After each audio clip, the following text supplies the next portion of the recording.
Back again, folks. Wednesday, September 18th, 2022. This movie came out almost 2 years ago. It came out in January of 2022. And at the time, I contemplated seeing it in theaters. I just never got around to it. It's quite pricey to go to the cinema nowadays. You're talking $15 for a ticket if you don't go to a matinee. This is a special request from my good friend Danielle, formerly of the Evil Corporation, who will remain unnamed, and she lives in San Joaquin County, known her for years. She requested this movie. She said it was quite impactful in her life based off of a current life situation that she's gone through.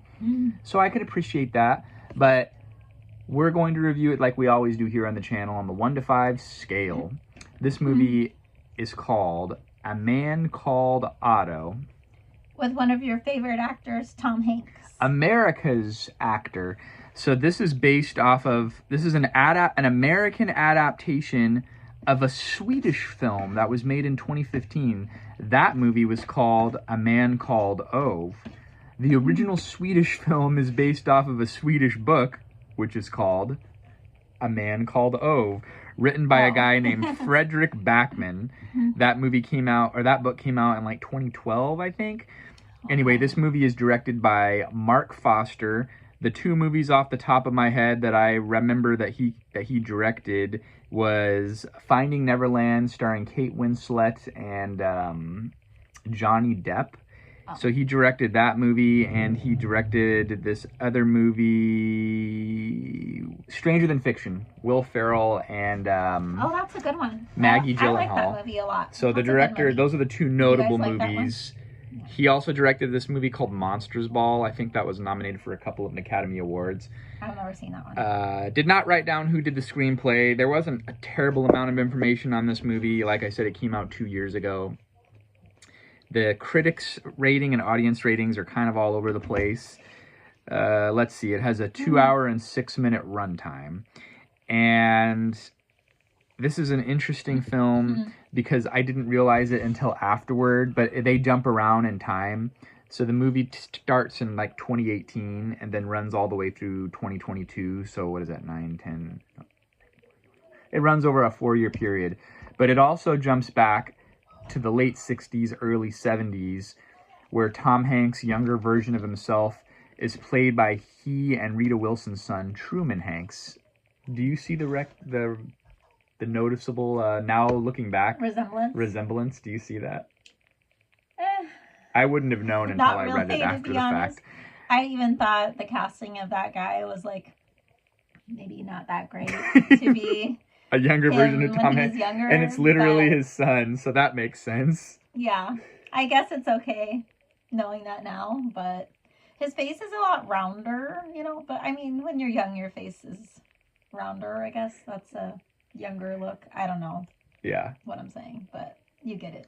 So this movie was somewhat successful at the box office. It had a $50 million budget, and it went on to gross $113 million worldwide. And I'm a little nervous to talk about this because our kids actually watch these videos, and I know our channel is family friendly. And I just want to say that this movie trigger warning is not family friendly. Definitely not. And I needed a trigger warning for that because I'm very sensitive, and this guy attempts something about 5 times that we can't say on YouTube because they'll censor you, shows the ways that he tries to end his life. Maybe they won't flag it for that. Okay, we won't say the other word. I did not even want to say those words because my kids watch sometimes, so I'm gonna try and make sure they don't see this video now. But and I hadn't really talked to you. Let's talk about the premise. I didn't even want to say that because it's you know, showing actual ways of attempting something sometimes can give people ideas, and as an aspiring therapist, I have a problem with that. But I mean, the movie is realistic and it's relatable. Let me pause you for a second. And the way they portrayed it was almost kind of comedic. And when I was looking back and doing my research of the movie is classified as a comedy drama. So they kind of made it comical in a way. These methodologies that he would try to, you know, that's the spoiler alert if you don't know anything about the movie. It wasn't comical to me. I kind of saw the way they set it up was kind of comedic though. So, but that's like one of the plots of the movie, right? So do you want to kind of talk about the premise of the movie? So basically, Tom Hanks is this older guy and late 60s age. And his wife, he didn't really have a lot going on in his life when he was younger. It does a lot of flashbacks to explain like what happened. But basically, him and his wife lived together in this like tight-knit community. It's filmed on location in Pittsburgh, Pennsylvania. Okay. And he is a quiet guy. She adds a lot more vibrancy to his life when they meet and stuff like that. Vibrancy? Is that a word? Seems fair. We're making it up as we go along here. Anyway, so basically she's the love of his life and, you know, the person who makes his life, he thinks makes it worth living or whatever. He's an engineer, so he's kind of just a dry guy. Yeah, she asks him, like, what he's interested in, and he's like, oh, I'm interested in how things work. When they're on their first date. Yeah. Yeah. And he's like, well, I'm interested in how things work, you know, like all the parts together, how they work and stuff like that. And she kind of encourages him. Amazing. And it seems like that she kind of encourages him to go to school and get his engineering degree because if he was kind of lost and trying to figure his life out. So the big premise is that I had more to say. The very beginning. I guess I'm done talking. No, it's fine. Go ahead. I interrupted. I'm really trying to get this out. So, and I lost my train of thought now. So basically, spoiler alert. Should we do spoilers? This movie's been out for a while. A couple years old. Sorry if I took the wind out of your sails. So he gets really devastated when they get in this bus crash and she gets paralyzed. And then he makes it kind of his life's work to make their community better that they live in by like building a ramp because she didn't have, there was making no it handicap accessible, right? Yeah, for her. But then when she passes, like she's an old lady, and when she passes, you know, she passed a couple of years ago in the movie or whatever, or 6 months ago. She was like in her mid-60s. Is that really an old lady? Okay, so she's not an old lady, but they're older. Yeah. Sorry, Mom and Dad. They're in their 60s. Anyways, he seems really old in this movie, but it's because he's so grumpy. So you find out basically the reason why he's so grumpy and crotchety and he snaps at everybody and he's just not an enjoyable person to be around is because his wife died like 6 months ago or whatever, and he just doesn't feel like going on without his wife basically because she was his everything, which is sweet, but it's just sad that he's kind of lost his will to live at that point. But then the good part of the movie is that he does, during these various attempts, and it's supposed to be funny because none of them work, I guess, but it's a serious subject matter, obviously, and not for children. But he does like make friends along the way with like some new people that move into the neighborhood and need his help a lot.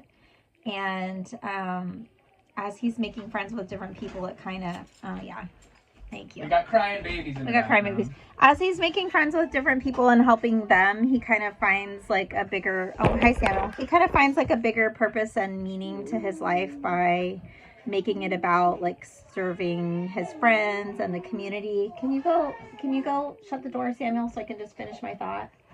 Here comes the baby. Okay. Anyways, I'm trying to tell you guys about this movie. So, is it worth it to watch it for the good themes of him realizing that there is a meaning to his life and he has a reason to go on? I mean, maybe, but if you're someone who, you know, might be triggered by some of these attempts to do something that's not a good thing to do, if that's something that might trigger you or someone you love, then you might want to avoid this movie. And if you're what movie? All right, and Samuel, if you're looking for something that's like, sorry, Samuel, this isn't really child appropriate, but I'll be out there in like 2 minutes, Samuel, 2 to 5 minutes. Okay. If you're looking for something that's like lighthearted, funny, not dramatic, something good to fall asleep to, maybe. Not this movie. This ain't it. if you're looking for something like more serious, more realistic, like something that might really happen, you know, with an old crotchety man who just is grumpy and finds a new meaning and a new lease on life, then this is probably your film. So I think sense? To me that was the central point of the movie, right? When his wife had that accident and became paralyzed, he kind of began to live his whole life for her and caring for her, but she still kind of did stuff. It said she was a public school teacher, and she was not fully paralyzed. You see in the hospital that she could still move her arms. Well, she was paralyzed from the waist down. But I forgot. I'm sorry, real quick. I'm interrupting you, but I forgot to say that she was also pregnant, like pretty far along, I guess, with their baby, and the baby died in the accident. So sorry for more spoilers. So that was a hard thing.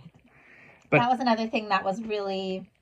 But it comes full circle later with the neighbors. Yeah. You see No, we won't get into help them. Yeah. And find some healing from that. So I think that's good. I think the good plot of this movie is you can't necessarily look to someone else to make you happy. You have to kind of live your own life. He defined his whole life by caring for this other person, and then when she was gone, he crumbles, right? But then he has a rebirth where he finds community, and he had become so self-focused and miserable. But then when these other people around him need things, and he can kind of rise to the occasion because he has a lot of skills and he's helpful in a lot of other ways, and he's retired, and so he has a lot of free time. To me, that's the crux of the movie. So I liked the movie. It was enjoyable, but it wasn't, I don't know. I'm going to say one more thing is that the main relationship that the movie seems to be about is him and his female neighbor, who she has 2 little girls, and then she's pregnant with a 3rd one, and her husband is like kind of painted as he's a sweet guy, but he's kind of a dummy. Yeah. So he helps her a lot with different things, like she doesn't know how to drive yet, so he helps her like get her driver's training, and he encourages her by telling her that he knows a lot of people who are like total morons, and she's not one of them. They know how to drive, so you can learn how to drive. I mean by how grumpy he is, he kind of calls everybody names. Reminds me of myself. So critics on this movie, Rotten Tomato critic average was only 70%, but over 5,000 Rotten Tomato certified audience members submitted their review, and they're 97% average. IMDb is 7.5 out of 10. 4,700 Google users submitted their review, and they're 4.5 out of 5. I thought it was an okay movie. I think if Redbox was still a thing, rest in peace Redbox, this would be a Redbox rental movie for me, and I am going to go 3 out of 5. It was just an okay movie, but it was not. I liked some of it, but it just wasn't like. It was okay. I'm sorry, Danielle. Like I can see the good qualities in it. I just thought. I don't know how to explain it, but I just thought it could have been. We're doing a serious review. He's adding some levity. I like it. I just thought it could have been done a little bit better. I don't know how, but like some of the heartwarming parts could have been like more heartwarming somehow, or they could have made him like a little bit more likable. He was really unlikable for a long, long time, to the point where by the time he got like a little bit better, I was kind of over it. I was like, it's too late. This guy is just I don't like him. So what's your rating? What's your rating on it?